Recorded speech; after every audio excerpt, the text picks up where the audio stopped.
అతివేగం outer ring road పై మరో celebrity ప్రాణం తీసింది. హీరో రవితేజ తమ్ముడు భరత్ రాజు ఘోర రోడ్డు ప్రమాదానికి గురై కన్నుమూశాడు. గంటకి 150 కిలోమీటర్ల వేగంతో డ్రైవింగ్ చేయడం వల్లే ప్రమాదం జరిగిందని పోలీసులు చెప్తున్నారు. స్పీడ్ మీటర్ అతని ర్యాష్ డ్రైవింగ్ ను తెలియజేసింది. గుర్తుపట్టలేనంతగా మొహం ఛిద్రం అవటంతో అతన్ని గుర్తించేందుకు పోలీసులకు టైం పట్టింది. ఈ మరణంతో రవితేజ కుటుంబంలో విషాద ఛాయలు నెలకొన్నాయి. Speed thrills but kills.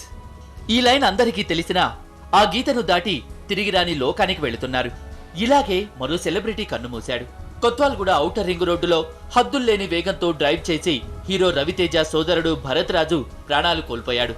150 కిలోమీటర్ల వేగంతో డ్రైవ్ చేస్తూ ఆగి ఉన్న లారీని ఢీకొని అక్కడికక్కడే మృతి చెందాడు. శనివారం రాత్రి 10 గంటల సమయంలో జరిగిన ప్రమాదంలో భరత్ సీట్ బెల్ట్ పెట్టుకున్నా బెలూన్స్ ఓపెన్ అయినా ఓవర్ స్పీడ్ భరత్ కన్నుమూసేలా చేశాయి. ఔటర్ రింగ్ రోడ్డుపై జరిగిన ప్రమాదం ఒక్కసారిగా అందర్నీ షాక్ కు గురిచేసింది. శంషాబాద్ నుంచి గచ్చిబౌలి వెళుతున్న భరత్ అతివేగంతో వెళ్లటంతోనే ప్రమాదం జరిగిందని పోలీసులు చెప్పారు. మరోవైపు ఆయన కారులో వోడ్కా బాటిల్స్ ను కూడా వాళ్లు స్వాధీనం చేసుకున్నారు. లారీలో ఇరుక్కున్న కారును బయటకు తీసిన టైంలో మీటర్ రీడింగ్ 150 కిలోమీటర్ల దగ్గర ఆగి ఉండటాన్ని బట్టి ఎంత స్పీడ్ గా భరత్ కారును డ్రైవ్ చేశాడో తెలుసుకోవచ్చు. ఔటర్ రింగ్ రోడ్ కొత్వాల్గూడ దగ్గర లారీ ఆగిపోయింది. ప్రమాదం జరగకుండా హెచ్చరికలు జారీ చేస్తూ కొన్ని సంకేతాలను కూడా పోలీసులు పెట్టారు. అయితే వాటిని గమనించకుండా భరత్ ఓవర్ స్పీడ్ తో వెళ్లాడని వాళ్లు చెబుతున్నారు. స్కోడా కార్ ముందు భాగం పూర్తిగా నుజ్జునుజ్జైంది. ఎయిర్ బ్యాగ్స్ ఉన్నా సీట్ బెల్ట్ పెట్టుకున్నా అతివేగంతో కారు వెళ్తూ ఉండటంతో ప్రమాదం జరిగిందని వారు ప్రాథమికంగా అంచనాకొచ్చారు. లారీ అంతకుముందే బ్రేక్ డౌన్ అయ్యింది.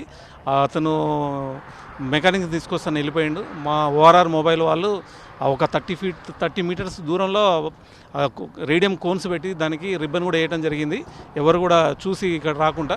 కానీ దురదృష్టవశాత్తు ఆ కోన్ గుద్దుకొని వచ్చాడు. ప్లస్ వెనకంగా వచ్చి స్ట్రైట్గా లారీకి, అది ఎమర్జెన్సీ లేన్లో ఉన్న లారీకి వెనకంగా వచ్చి గుద్దుకోవడం జరిగింది. మరి అతను అన్కాన్షియస్ ఉన్నాడా ఎలా ఉన్నాడో కనీసం బ్రేక్ అప్లై చేయలేదు. బ్రేక్ మార్క్స్ కూడా ఒక్కటి కూడా లేదు. డైరెక్ట్గా వచ్చి గుద్దడం వల్ల దురదృష్టవశాత్తు అతను అక్కడనే స్పాట్లో చనిపోవడం జరిగింది. రాత్రి స్నేహితులతో కలిసి భరత్ ఓ పార్టీలో పాల్గొన్నాడు. అయితే అక్కడి నుంచి ఇంటికి బయలుదేరిన భరత్ మధ్యలో యాక్సిడెంట్ కావడంతో తిరిగి రాని లోకానికి వెళ్లాడు. రాత్రి 9 గంటల 15 నిమిషాలకు ఆయన చివరిసారి స్నేహితులతో ఫోన్ మాట్లాడినట్లుగా పోలీసులు చెప్పారు. భరత్ మరణం రవితేజ కుటుంబ సభ్యులను శోకసంద్రంలోకి నెట్టేసింది.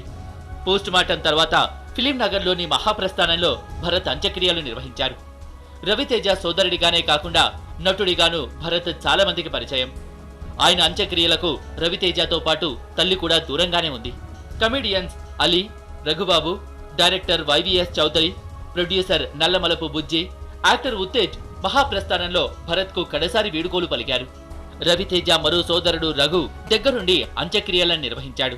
ఈ మరణం రవితేజను తీవ్రంగా కలిచివేసిందని వారి సన్నిహితులు చెబుతున్నారు. మరోవైపు భరత్ మరణంతో టాలీవుడ్ మంచి నటుడిని కోల్పోయిందని ఆయనకు సంతాపం ప్రకటించారు సహనటులు.